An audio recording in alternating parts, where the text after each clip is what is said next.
ইউনিভার্সিটিতে আমার মেয়ে পড়াশোনা করে মাস্টার্স। ও আর কি একটু এই কোটা আন্দোলনের সমন্বয়ের ভিতরে আটকায় পড়ে।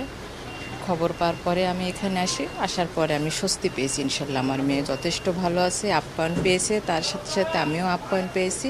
আমি এখন নিশ্চিত। এবং শাহ আলম স্যার অনেক সেবা খেদমত করেছেন, তারপর রুহুল আমিন স্যার আর কি। আমি সন্তুষ্ট এখানকার সমস্ত পরিবেশ পরিস্থিতিতে। ইনশাল্লাহ সবাই ঠিক আছে। এবার সবার সঙ্গে মোটামুটি গার্জিয়ানদের সঙ্গে এবং তাদের সঙ্গেও কথা বলছি, খুব ভালো লাগছে। হাসনাত সে ফোন দিল যে ভাইয়া আপনি আসেন, দেখে যান।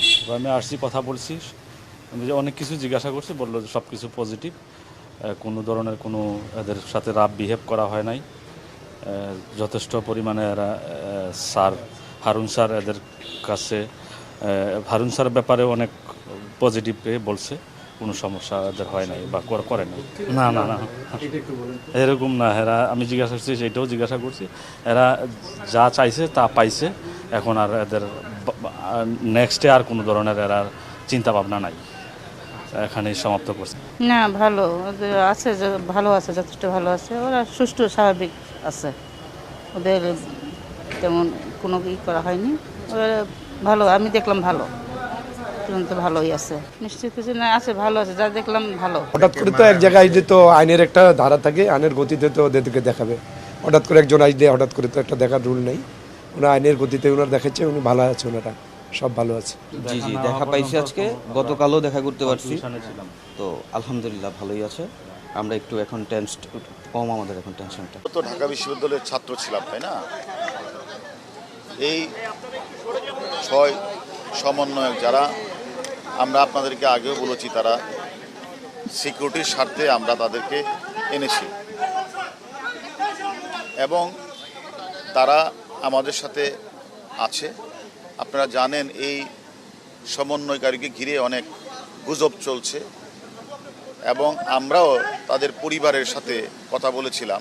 তাদের পরিবার এবং তারা যে কথা বলা, সেখানেও তারা যখন ইনসিকিউরিটির কথা বলছিল যে আমরা নিরাপত্তাহীনতায় ভুগছি, সেই নিরাপত্তাহীনতার কারণেই মূলত তাদেরকে আমাদের কাছে আনা।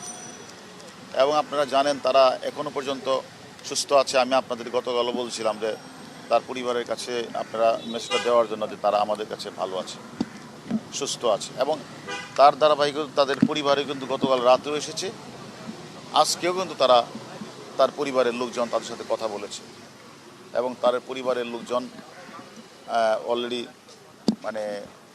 অলরেডি বলেছেনও যে তারা কী পর্যায়ে আছে, কী ব্যাপারে আছে।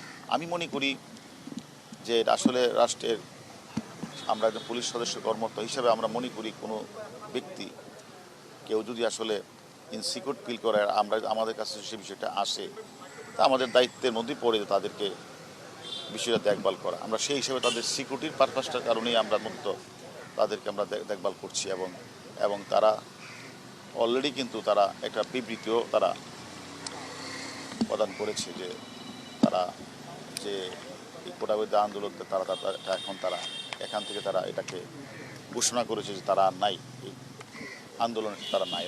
এখন যদি আপনারা মনে করেন যে এটাও একটা গুজব ছড়িয়েছে, আমরা দেখেছি গতকাল রাতে যে তারা স্বেচ্ছায় বিবৃতি দেয় নাই, এই ধরনের কথাও বলেছে। আমার কথা হলো যে আমরা মনে করি যে আমাদের ডিবির যে কার্যালয়, এটা একটা মানুষের একটা আস্থার জায়গা। এখানে কাউকে হেনস্থা করা বা কারো প্রতি অন্যায় আচরণ করা, সেটা ডিবি কখনোই করে না এবং আমি মনে করি ভবিষ্যতেও করবে না। এটা একটা আস্থার জায়গা। মানুষ যখন কোনো বিপদে পড়ে আমাদের কাছে আসে, কেউ যেন সিকিউরিটিহীনতায় ভুগে আমাদের কাছে আসে বা আমরা নিয়ে আসি, আমরা তাদের সিকিউরিটি দেওয়ার জন্য মূলত কাজটা করি। না না, এটা আপনি ঠিক বলেন নাই। গতকাল রাতেও পরিবারের লোকজন এসেছে, দেখা করেছে। আজকেও তারা পরিবারের লোকজন দেখা করেছে এবং আমাদের কাছে সন্তুষ্টি প্রকাশ করেছে এবং তারা যে ভালো হয়েছে সেই জন্য তারা আমাদেরকে ধন্যবাদ দিয়েছেন। আমরা মনে করি, যেহেতু আপনারা জানেন এই কোটা বিরোধী আন্দোলনটা এই কোমলমতি শিক্ষার্থীরা করেছিল, তাদের ভিতরে ঢুকে একটি গোষ্ঠী জামাত বিএনপি চক্র তারা ঘোলা পানিতে মাছ শিকার করার জন্য তারা বিভিন্ন ধরনের ধ্বংসাত্মমূলক কাজটি করেছে, এটা আপনারা জানেন। তারা আমাদের পুলিশ সদস্যকে ঝুলিয়ে হত্যা করেছে, তারা সাধারণ মানুষকে তারা হত্যা করেছে, তারা বিভিন্ন রাষ্ট্রীয় স্থাপনাগুলিতে আগুন লাগিয়েছে। আমরা মনে করি এই সকল সমন্বয়কদেরকেও এই সকল চক্ররা, এই চক্রান্তকারীরা তারা আবার যদি ঘোলা পানিতে মাছ শিকার করে তাদের নিরাপত্তা বিষয়টা আমাদের একটু দেখা দরকার।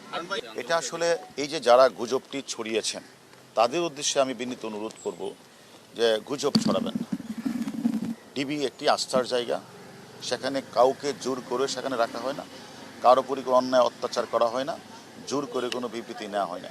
আমি মনে করি তারা রিয়েলাইজ করেছে যে তারা আমাদের কাছে লিখিতভাবে বলেছে যে সরকার তাদের যে দাবি পুরাটাই সরকার মেনে নিয়েছে, এবং সেই কারণেই তারা তাদের যে আন্দোলন তারা প্রত্যাহার করে নিয়েছে।